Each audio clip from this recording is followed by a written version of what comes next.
Hello everyone and welcome to some MiSTer FPGA news.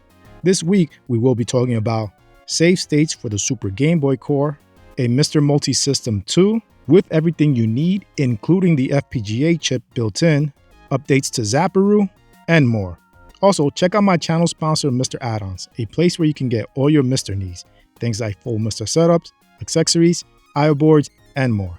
Now let's get to the news. The most common NFC card sizes I've seen are 85.5 by 54 millimeters, and these sizes fit comfortably on the NFC Engine Zaparoo reader and the casing that looks like a floppy drive. However, if you want to use smaller NFC card sizes, Bedroom Ninja is now selling an NFC reader case that supports them. This is pretty cool, and I can see using this case as a cool way to differentiate portable and console games. You can have small NFC cards for games from portable systems and use the standard size NFC cards for home console games. Zaparoo supports using more than one NFC reader at a time, so you do not have to unplug your current reader in order to be able to use the other one. Taki Udon posted about having pushed up the production schedule for the PlayStation 1 themed MiSTer FPGA console, so it can start mechanical design and PCB routing as soon as possible. Here are some of the things we know about this FPGA console. It will be 100% compatible with the MiSTer FPGA software. It will have controller ports for real PlayStation controllers. There will also be memory card ports for real PlayStation memory cards. The Retro Remake 1 logo on the console will also be an NFC reader, indicating integrated Zaparoo support. The colors so far announced are black and the original PlayStation gray. Wizzo has announced that the Zaparoo app is now open source, so if you want to contribute to it by adding new features or help fixing bugs, you can go ahead and do so. You can even use it as a base for your own work.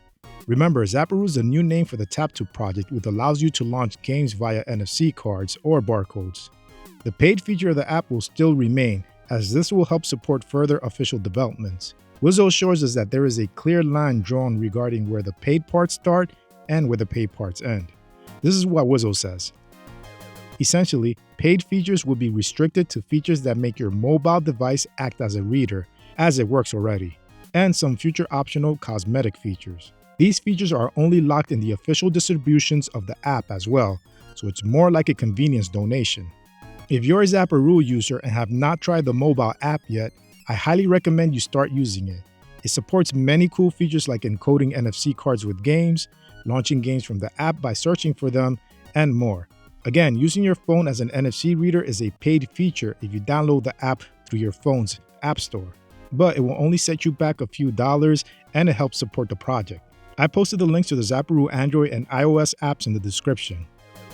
Also, if you're interested in using QR codes with Zaparoo, Wizzo posted an article on the official Zaparoo website explaining how using QR codes to launch work.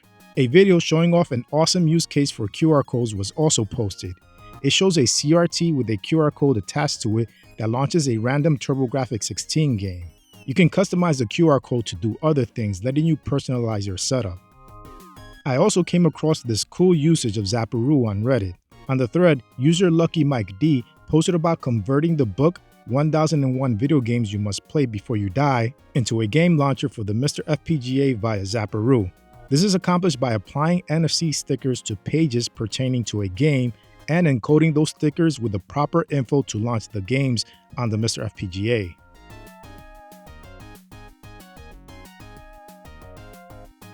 MiSTer Pi owners who want to be able to turn off their MiSTer FPGA gaming setup with a flick of a switch can check out RetroFrog's USB-C power switch. I know it can be annoying to have to turn off your setup by unplugging it, so this device can add a bit more convenience. They look to be selling out fast once stock is available, so make sure to periodically check the product page or follow Todd on social media to get stock updates. The Super Game Boy Core has been updated by Paul Bianel, and one change is huge. It now supports save states, so you can save your progress at any point in any game and continue at a later date. The core also implemented other updates from the Super NES core. There is also a fix for MSU audio looping, the noise channel audio pitch was fixed, and an option to remove audio pops was added. Fans of the ZX Spectrum Next computer may want to check out this test core by Albi Conde. I hope I got their name correct. They've tried to implement the latest changes of the official core, but not everything is implemented yet, such as the ULA timing changes, as they are complicated. However, there are some updates that help make some games and software work on this test core that do not work on the official core. Some newly working software and fixes are: the Captain Squarejaw demo works, TX1696 demo sound and graphics works, the way of the Sploding Fist effects is fixed, and games that check version of the core seems to work.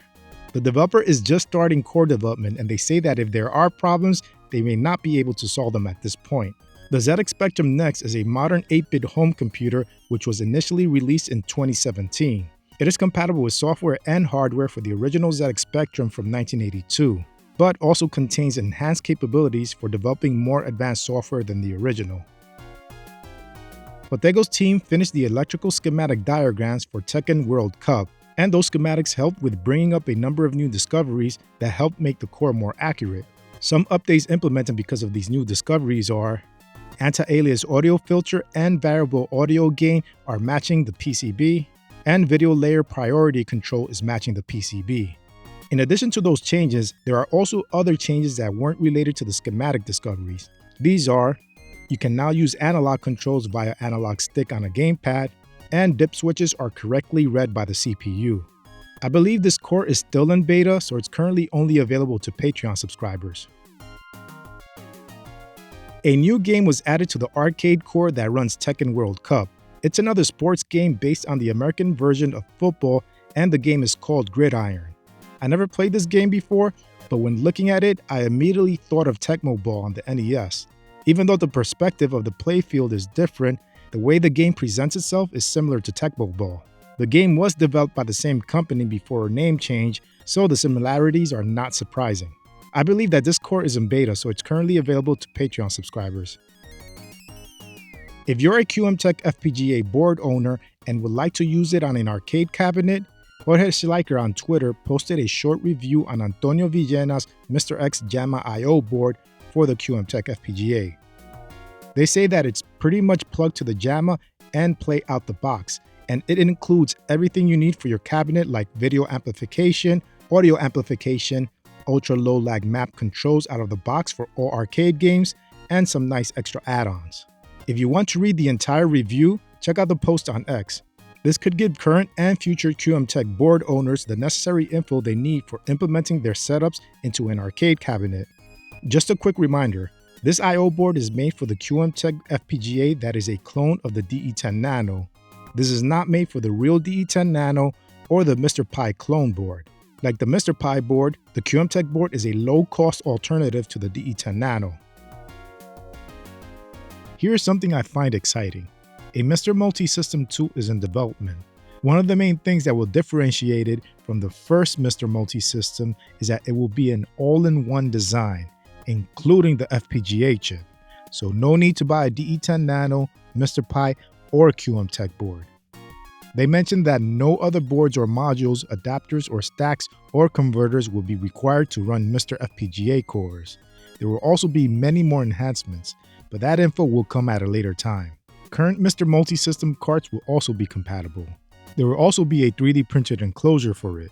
They don't mention if the MultiSystem 2 will have the same Cyclone 5 FPGA chip that's on the DE10 Nano, but we should expect current cores to be compatible. There is a post that shows a PCB with a label pointing where the FPGA chip goes, and that label says, "Great Big FPGA. No DE10 Nano clone is required, it's all in one." Maybe one of the enhancements they talk about is including a bigger and more powerful FPGA chip? At this point, we don't know. I guess we'll find out later in the future. But if a more powerful FPGA is being included, I feel what they are doing is a great way to introduce a more powerful FPGA. Something that's compatible with all the previous great work that's already been done, but more capable. Trying to reinvent the wheel just causes fragmentation and more work for developers. Remember, I'm just speculating here. I have no idea if the MiSTer MultiSystem 2 will include a more powerful FPGA than what's on the DE10 Nano. Before a price is set, they need to first get through the assembly, testing, and approval process, but they do want the cost to be as low as possible. The MiSTer MultiSystem team also released the KeyCAD templates for their cartridges made for the MultiSystem and MultiSystem 2, so anyone can create compatible cartridges now. This cartridge slot for the MultiSystem is used for expansion peripherals like SNAC, MT32, and more video output options. So that's it for this episode. Please also try to support Sorge, the maintainer of the MiSTer project, and other MiSTer developers and contributors on support platforms such as Patreon and Ko-fi. Their hard work allows us to enjoy this amazing project. I also provided links to all my sources in the description.